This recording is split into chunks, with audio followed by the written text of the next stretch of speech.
And welcome to the Desk of Lady Ada. Hey everybody, it's a bit of a early morning, late night here in New York because we're on Eastern time, not Greenwich Mean Time. But that's okay, the hacking never stops here. The city never sleeps, and neither does Lady Ada, apparently. Yeah, I'm a little dead. But we have a special stream tonight because of the Raspberry Pi 4-year anniversary and the release of something new. But what could it be? Well, it looks like it's a Pi 3. It's a Pi 3, yay! There's a new Raspberry Pi computer. Never one to rest on their laurels. The Pi Foundation team has come out with a new Raspberry Pi 3. They're announcing it today and over in England. And I thought we'd do a little quick stream where we'd go over this new Pi 3, maybe answer some of your questions. We don't physically have one yet. We'll explain why. But we can kind of cover what we do know about it and maybe get some of your questions answered. In the end, of course, you can ask live questions as well. Okay, and so why don't you start with where people found out about this first during the last week? Yeah, this was kind of interesting. So, we know about most of the Pi Foundation announcements a little bit ahead of time, but we are sworn to pinky secrecy. There's a lot of Korean beef involved and shochu, and then, we're sworn to not talk about it. So we didn't know about the Pi 3, but of course, we don't want to release any information before the Pi Foundation is ready to. However, this product got leaked early onto a bunch of different sites, including Reddit and Hacker News and CC and X, whatever. And the reason is that they had to get FCC emitter certification for this product. And while all products do need FCC certification, this product actually has radio waves coming out of it, towards you from the Pi. And the reason it has that is because it comes with built-in Wi-Fi, Bluetooth Classic, and Bluetooth Low Energy. And so in order to sell it in the US, you actually have to go through this extra FCC testing where they test to make sure that the radio signal coming out is the frequency they say it is, and it's no more than a certain amount. And so they have this full FCC test, and then that has to be filed with the FCC website, and it's public. So on February 26th, a couple days ago, that went public, and there's actually a Twitter account that tweets every time there's a new FCC ID published. And so, you can subscribe to that, or there's services that will let you know. And either someone subscribed or they searched and they saw FCC ID 2ABCB-RPi32. Yeah, and then when you go to the FCC site or any of the sites that aggregate the info, this is the photos that are there. So this is what first started circulating around the internet. This is the test victims. This is, they probably have, already done the test. It's not they didn't know until Friday that it was going to pass tests. They probably already had done the test. They just didn't file the paperwork to do that until the very last moment, which is also why we don't have any Pi 3s, because they were not able to ship them until the paperwork was filed. So we'll get them soon, but we don't have any on hand. The other place that people found this is when you print things on paper, you have to do it ahead of time. It's not like the internet where you just upload an image. So this is from CPC catalog, and I guess this is something in the UK. So people found it, and this is the Pi 3. This is the Pi 3 experience. So yeah, this is people knew a couple days ahead of time, but that's not so bad. Hey, now you have something to look forward to. Yeah, and then the other thing, there's two more things that came out in advance. This was a PDF that was on Farnell, and this had just a one sheet of the specs. Yeah, there's a couple of data sheets that came out. We'll go through these. Of course, I'll go to the computer. I'll just go through all of them at once. But yeah, there's a Farnell one, and there was an RS one. So. Yeah.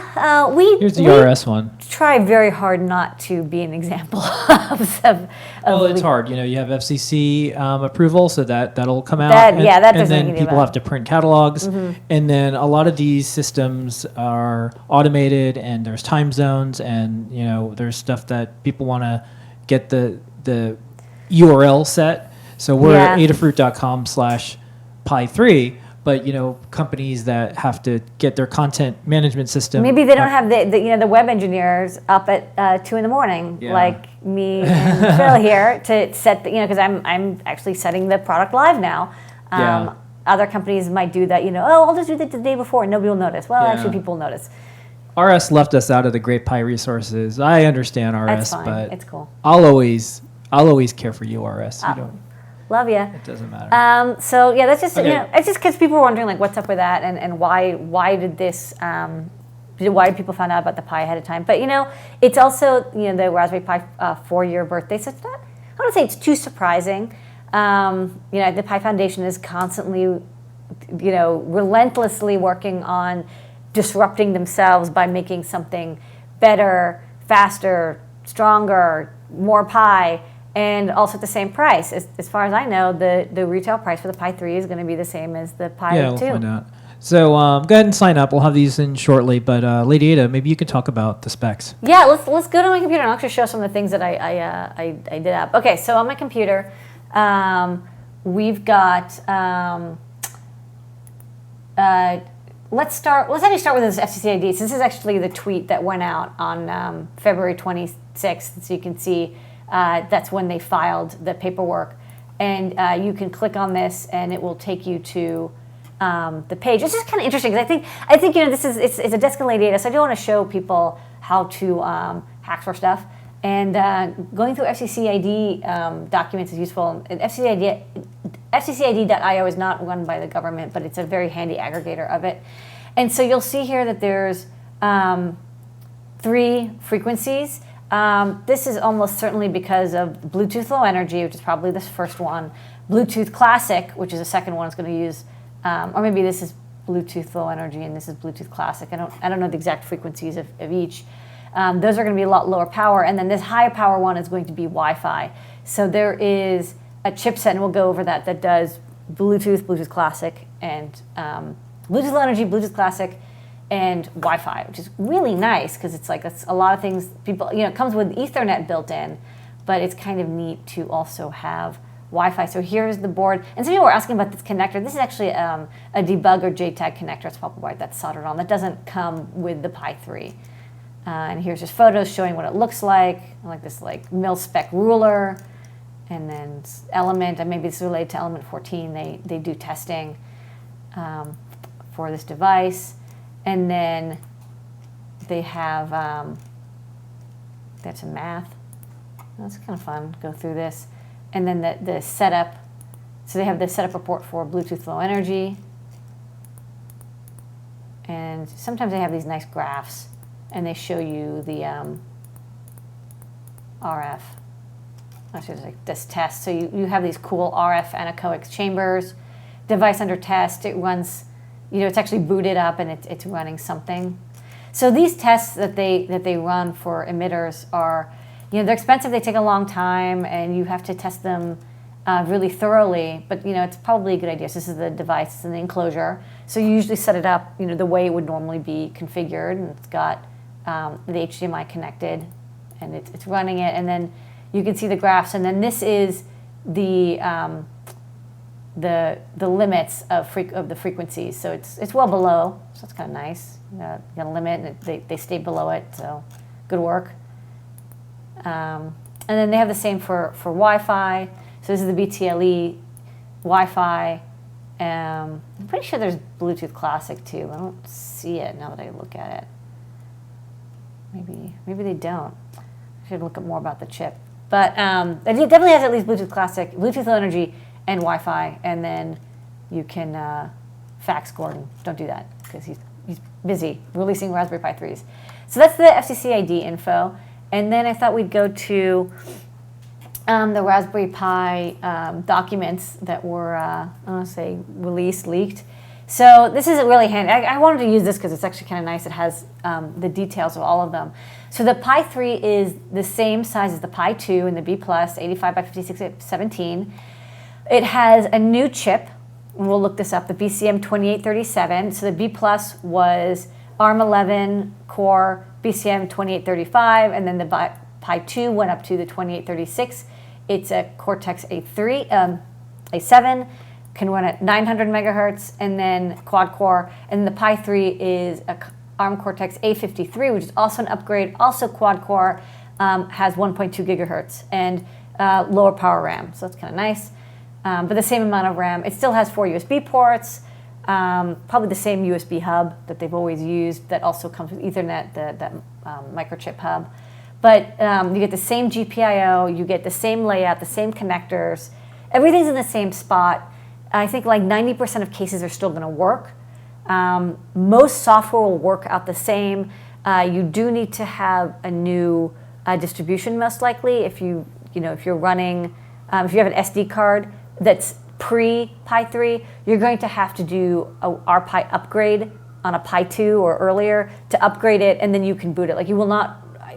I don't have a Pi 3, but I'm almost positive you won't be able to boot an old SD card. You'll have to reprogram, reburn the SD card, or apt-get upgrade or RPi update it to get the kernel that's compiled for the BCM 2837 and any firmware that's required for that. So that's something to keep in mind that people went through that with the Pi 2 and also the Pi 0.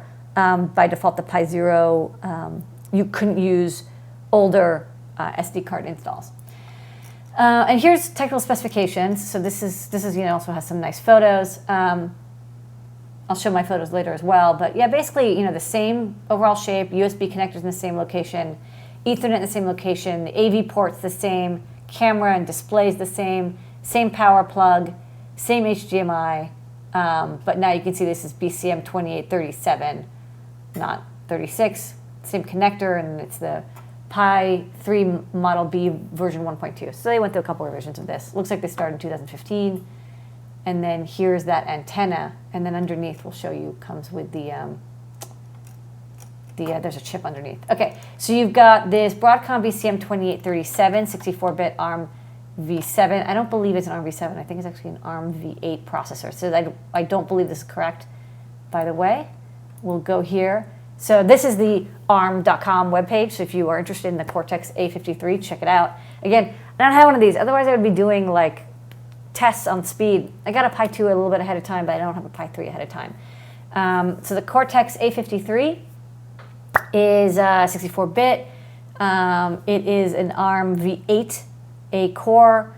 Let's see if I can look up the previous. Sorry, this is over here. The previous one was an ARM Cortex A7. Let's see if I can search their site for that. Oh, you know what? I should have just clicked. Yeah, okay, so let's compare. So this is the Cortex A7. So this is a 32-bit CPU. I thought it was a 64-bit, but maybe I am mistaken. This is a 32/64-bit. This has Neon FPU, 64K iCache, 64K Dcache. Looks like that's about the same. Looks like it has parity in ECC. STU, L2 cache. Looks like maybe the L2 cache is a little bit bigger. Has a 128 coherent bus. Has a different bus, maybe more advanced. 4-core, also 4-core. So this is just an upgrade to the processor. That's kind of neat. Looks like they've just upgraded everything, 64-bit. I mean, I don't know what exactly will benefit. I mean, it'll run. What's nice about the ARM Cortex processors is they tend to be backwards compatible. You can run older code, but I don't know what would benefit from 64-bit code. I mean, of course, you just get more processing capability, but I still wouldn't say this is a good machine for mining bitcoins. But for general purpose, maybe graphics work, or if you want to run the web browser, 64-bit will help you. It still only has 1 gigabyte of RAM, but with 64-bit, I mean, I'm kind of surprised. You'd think that maybe it could have more. It is possible maybe this processor can support more RAM. That would be really sweet. Maybe we'll get an upgrade to 2 or 4 gigabytes of RAM eventually. Don't know. Stay tuned for a special 1 a.m. Pi 4 announcement later next year. So you can look this up. I mean, this is kind of neat. There's a lot of specifications about this chipset. Looks like it's got this Mali chipset still. It's got all these tool support. Anyways, that's the processor that's being used. So that's cool. Looks like a 64-bit processor. Not mentioned anywhere, but that's kind of neat. It runs at 1.2 gigahertz. That's cool. You just get a bump right off the bat. Not even counting the 64-bit or the fact that it's an A8. You already are going to get a 1/3 increase over 900 megahertz. So memory is about the same. LPDDR probably, I don't think it's going to be any faster, but maybe it uses less power. And then same ports and same GPIO. Oh, sorry, I was on this one. And then it's got the BCM43143 Wi-Fi, which is part of the Wicked chipset. So I pulled this up. So it uses SDIO, USB, probably SDIO, not USB. It's probably like tied directly. Does BGN. So let's see if we can get some details about this from the Broadcom webpage. This was actually in, there's a Broadcom Wi-Fi adapter that was made, and I think it also had Bluetooth built in. Let me see if I can. I'm not running this on a Pi 3, but let's see if they can.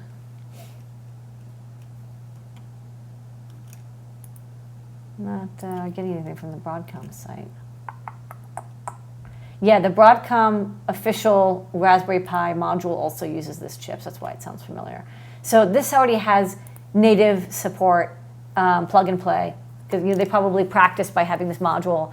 So another question is, will this be supported by Windows 10? Probably, but I don't know if they've built a version of the operating system yet for it. Let's see, Broadcom.com, see if I can get any info from there. Okay.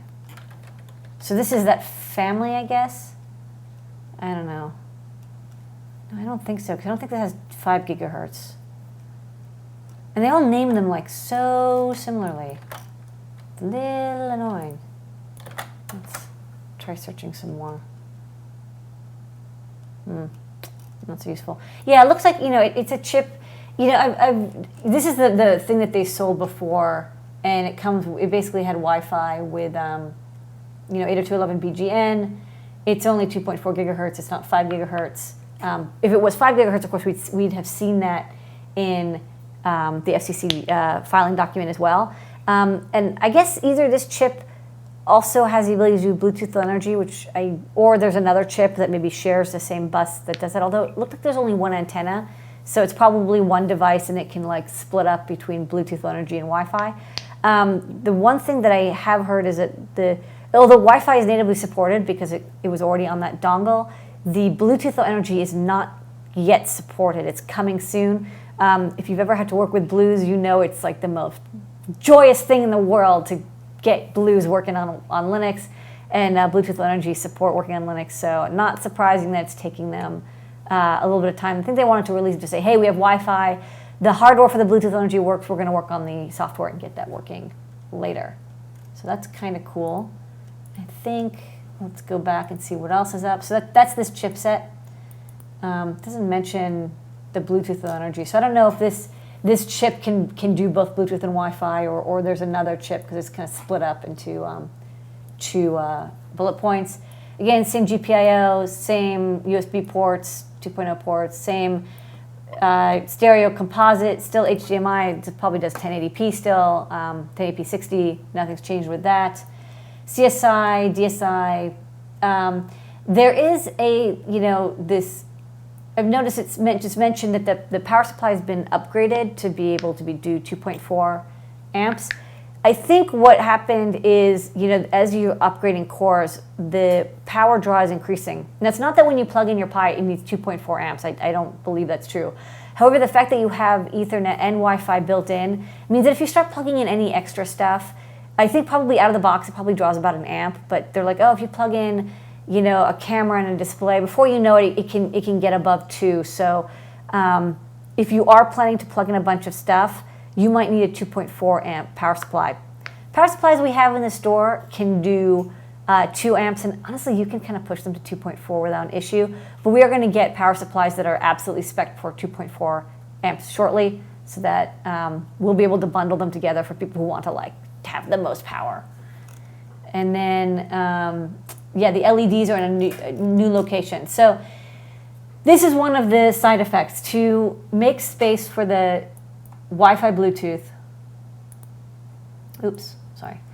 to make space for the Wi-Fi, Bluetooth. Actually, this is bigger. And this is our product page. You can sign up. It's PID 3055. Over here, this used to be where the LEDs were, and those LEDs moved to here. So the LEDs for the activity and power are over here, and they used to be over here. So side effect of that is there are some cases that had light pipes, and they're not going to fit and they're not going to work. So they might bump into this antenna, or the LED light might not come out. As far as I can tell, again, I don't have one. All of the Adafruit Pi cases are going to work because we grip from the corners. We don't grip here. We grip like over. We grip in places that aren't used, and we only have little latches.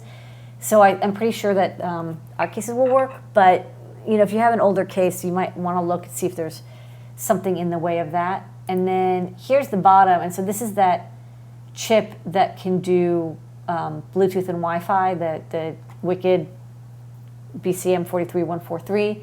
I only see one chip here, and that's why I think it's one chip that has a dual mode. I mean, it's 2.4 gigahertz, so I don't see why not. If you can cram both in there, you're going to be sharing them, but maybe that's okay. But other than that, it's kind of all very similar to the Pi 2. So, same connectors. I think most of the software is just going to run. I mean, again, it's got backwards compatibility.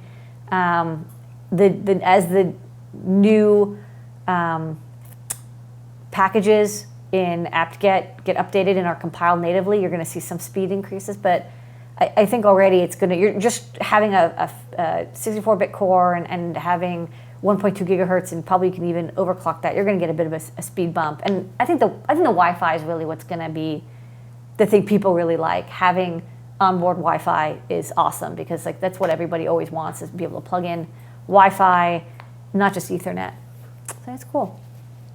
Okay, that's a good overview. You want to do some questions? Yeah, so I think that's it. You can sign up on this page. I want to just show them the full. Can you see the whole thing? Sign up on this page. It'll be live in a second. I wanted to wait until we were done. And let's go to some questions. All right.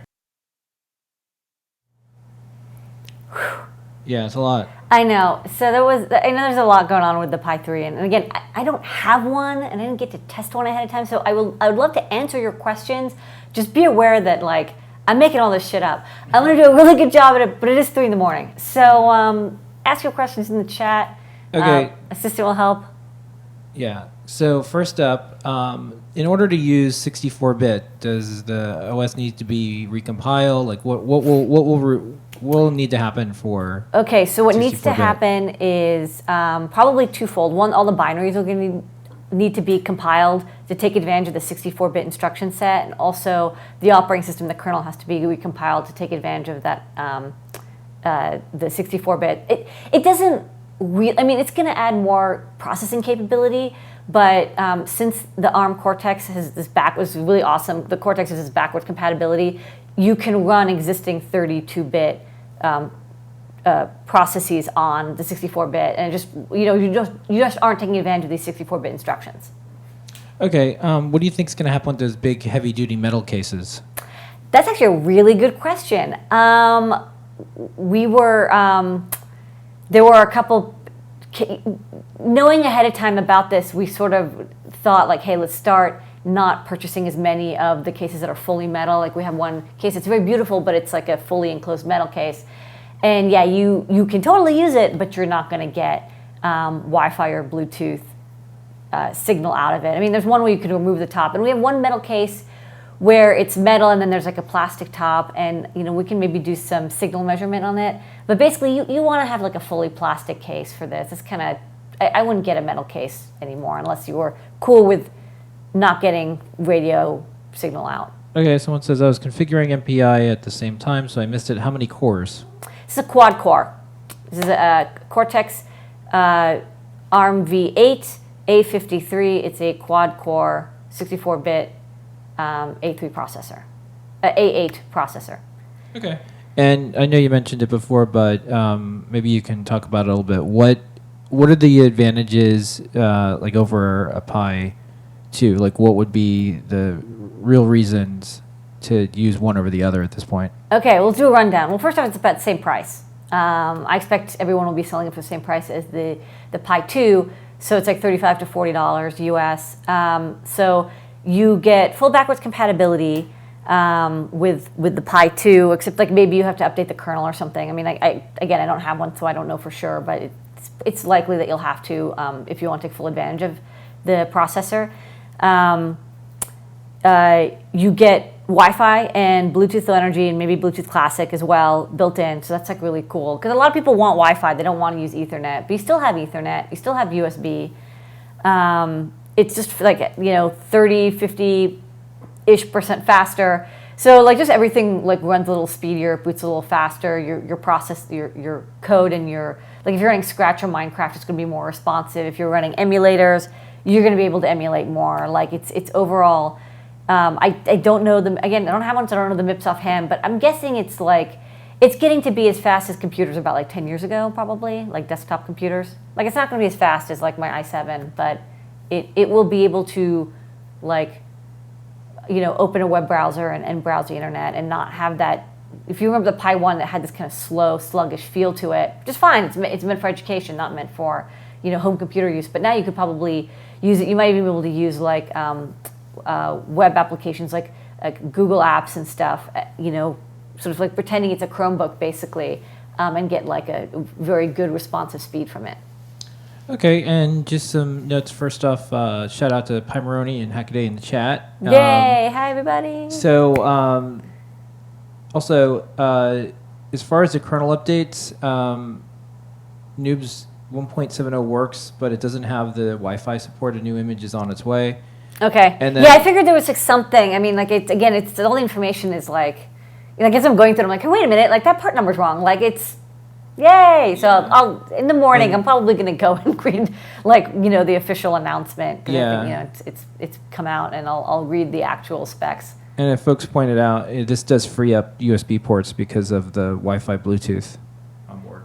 Sorry, what has what? Well, it frees up the USB ports. Right. The Wi-Fi chip uses SDIO, so it has a direct SPI-like interface. It's actually the same interface that SD cards uses. And so it doesn't use a USB port, and it probably, it probably uses a little bit less power as well. I mean, like the Pi 3 does use more power, but the Wi-Fi might use a little bit less power because it doesn't have this, you're not using the USB to like encode and decode. It's like a direct connection. But again, I don't have one, so I'll do power measurements. I've got the Monsoon power monitor. For people who watch the show, they know and love the power monitor. Says so on the box. I will actually hook it up, and this can do a couple amps of measurement. So I'll be able to measure like transferring files over Wi-Fi. Maybe once the Bluetooth Low Energy stuff is supported, I'll measure that as well. We'll see like how much current it takes to do stuff with it. So in the chat, Hackaday says that you can run YouTube on the Pi 3 now, and it actually works. Okay, so like decoding video that's not native. That's where you're gonna.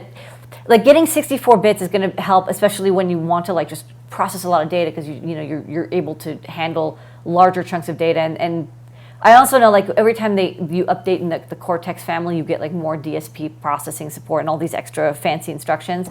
So if you can take advantage of that with the kernel, that will also give you an extra boost. So yeah, like definitely being able to like use the internet, I can see that being more possible. Try it out. And folks are saying it can run Android with a touchscreen, or maybe that's a question, but either one. Can it run Android? I actually don't know that Android was. I mean, like I don't see why it wouldn't be able to. You use the kernel and you'd compile it, the distro for this processor. But I've never actually heard of someone running Android. I've heard Kali, and of course Debian and Raspberry and Ubuntu. Even FreeBSD is also ported. That's not Linux, it's BSD, but in other operating systems. But I've never heard of Android. Honestly, like I'm not like a huge fan of like Android. Like it's good for phones. It's not. I don't see it being very good for like a desktop or educational computer. I think it's more fun to, use something like Debian, like what Raspbian's based off of. Okay. And then someone asked, I guess, if the Pi is powered off, the current one, the Pi 2, sometimes the SD cards get corrupted. Do you think that'll still happen with Pi 3? Well, that's a good question. Yes, if you turn off, if you turn off a hard drive or an SSD, I once turned off my, not on purpose, obviously, but my computer crashed, and my SSD actually got corrupted. So it can happen even on desktop computers. You're supposed to always do a clean shutdown. I do remember a long time ago there was an issue in the firmware GitHub repository because I was tracking it, and there are certain brands of SD cards that seem to be more susceptible to corruption, and it's actually a firmware issue more than a turn off in the middle of doing stuff issue, because there is some file system support for repair. There is support in the Linux file system for repairing it if it gets shut down, but I think it depends a little bit about the model of SD card. I've had very good luck with SanDisk, but of course, you don't necessarily know what you're getting inside SanDisk. It could be multiple different controllers. So, as long do a shutdown halt now, and that's kind of your best bet. I recently had the Sean Cross Raspberry Pi power on-off button kernel module rewritten for device tree support, and so I'm going to try getting that into the Raspberry Pi kernel, because that way you can use a button to do a clean shutdown, but we'll see. Okay, and a note, in the news over in the UK, they're now saying this, and this is a quote from Evan, we're calling it, we're the best-selling UK computer ever. So the Raspberry Pi is the best-selling UK computer ever right now. Yay! God save the Queen. Yeah, he said they thought the Pi Foundation originally won the title last year when sales blew past a total set of the Sinclair machines in the 1980s. However, then it emerged that the Amstrad machine had sold in larger numbers. Is that an Amstrad? Yeah. Amstrad? Yeah, but anyways, yeah. It's pretty clear now. Okay, well, congratulations, Raspberry Pi Foundation, well deserved. And just before we started streaming, I also saw that they might be coming out with a Pi 3 Model A+, so that will be pretty exciting too. I would actually really, really like that, because that would be great to have Wi-Fi and one USB port. You can actually do quite a lot with a Pi 3A. So, yeah. Again, I know nothing about it. Even if I did know something, I can tell you about it. Okay. But I think it'll be exciting. So I'm going to go over to the specs again, because do you want to just run? This is the ones that, here's the Farnell one. I'm going to go to this, okay? Yeah. So. They all have slight errors. Yeah, they all have errors, but, okay. Because folks are just joining us. Okay, here's some of the specs again. Let me pull this one up. Okay. So yeah, it's a Broadcom BCM2837. It's the next generation of this chipset. The original Pi 1 had the BCM2835. Pi 2 had the BCM2836. This one is 64-bit, but there's no support in the operating system right now for 64-bit yet. They maybe will add it later. It is backwards compatible with 32-bit. It's not an ARM v7. This is a typo. It's an ARM v8.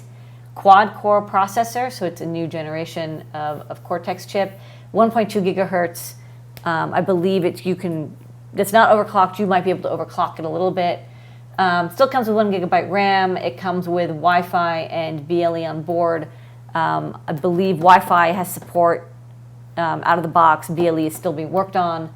I thought there also is Bluetooth Classic, but now I'm starting to doubt myself. I don't know why I thought so, but who knows? 40-pin GPIO is exactly the same pinout, same capabilities, everything. Still has four USB 2 ports using that LAN, like 9514, the chip that does Wi-Fi, the Ethernet and USB at the same time.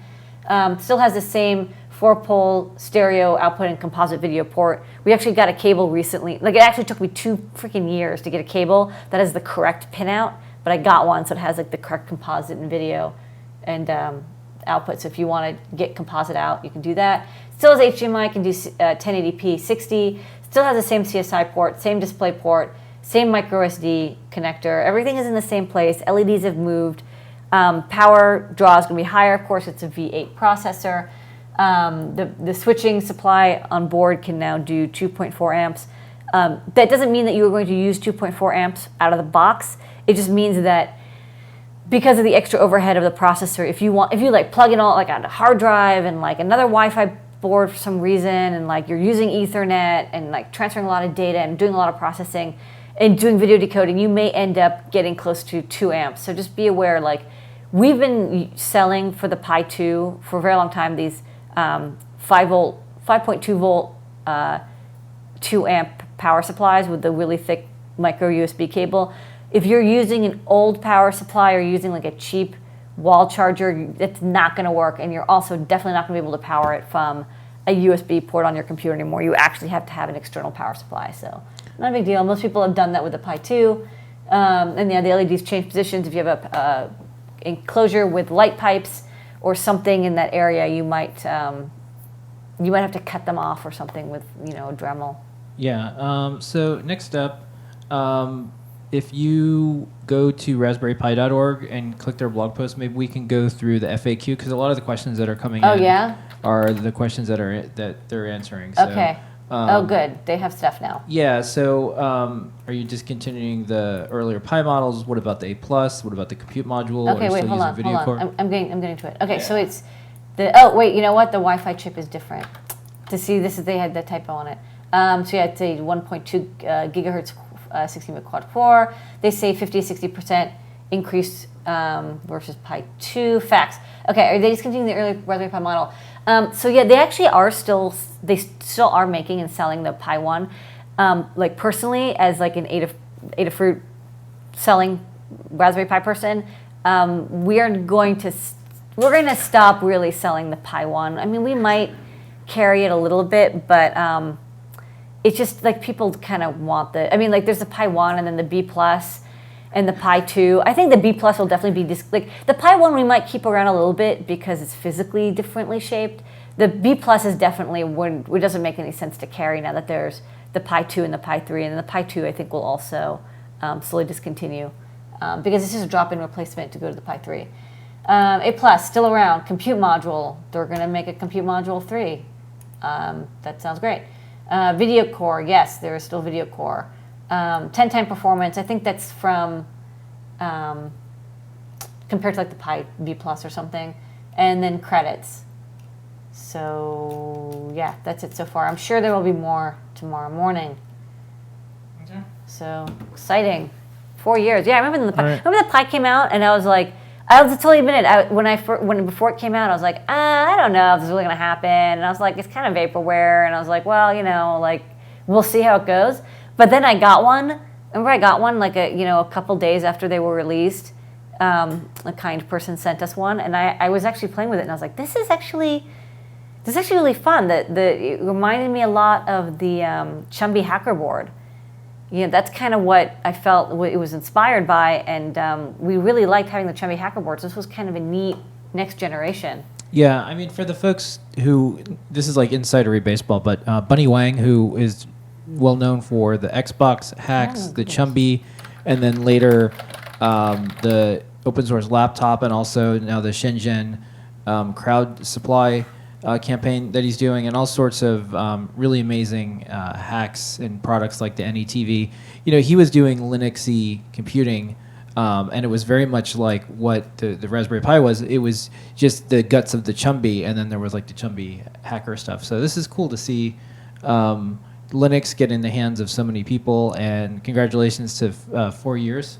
I have this little fun thing here. I'm just like looking at this Chumby Hacker board tutorial because I'm just like fascinated by it. And we're gonna wrap it up now. Happy 4th birthday! Happy birthday to you! I can legally sing this, and YouTube won't take it down. Yeah, well. Happy birthday to you! Happy birthday to Pi! Okay, well, let me just see if there's anything else. Okay. No, sign up on the Adafruit product page. They're gonna be in. They're gonna go fast. We couldn't get any because of that. The FCC filing. They had to finish filing before they could ship them. And so we don't have them on launch. But we will have them probably tomorrow or the next day. So sign up, and we will get them to you as soon as possible. We'll have starter kits, and we'll have a nice photo that we take on black, because I know it's traumatic to see this photo on a white background on the Adafruit site. Like, I'm personally hurt. Yeah. by Okay. it. Well, thank you so much, everyone. We'll see you later in the week on Ask an Engineer. We'll be talking about this. Yep. It'll be probably all about Pi 3 and show and tell and all that stuff. And we'll I'm have sure some, Tony Nicola will do a stream about the Python. We're going to get Yeah. him one too, because he and loves we'll have, to test stuff on it. And we'll have some more Jessica Gladiator soon. Thank Okay. you for joining us in this very early morning edition. I'm really tired. I'm going to go to sleep. Sleepy time. Bye. Good night. Good morning.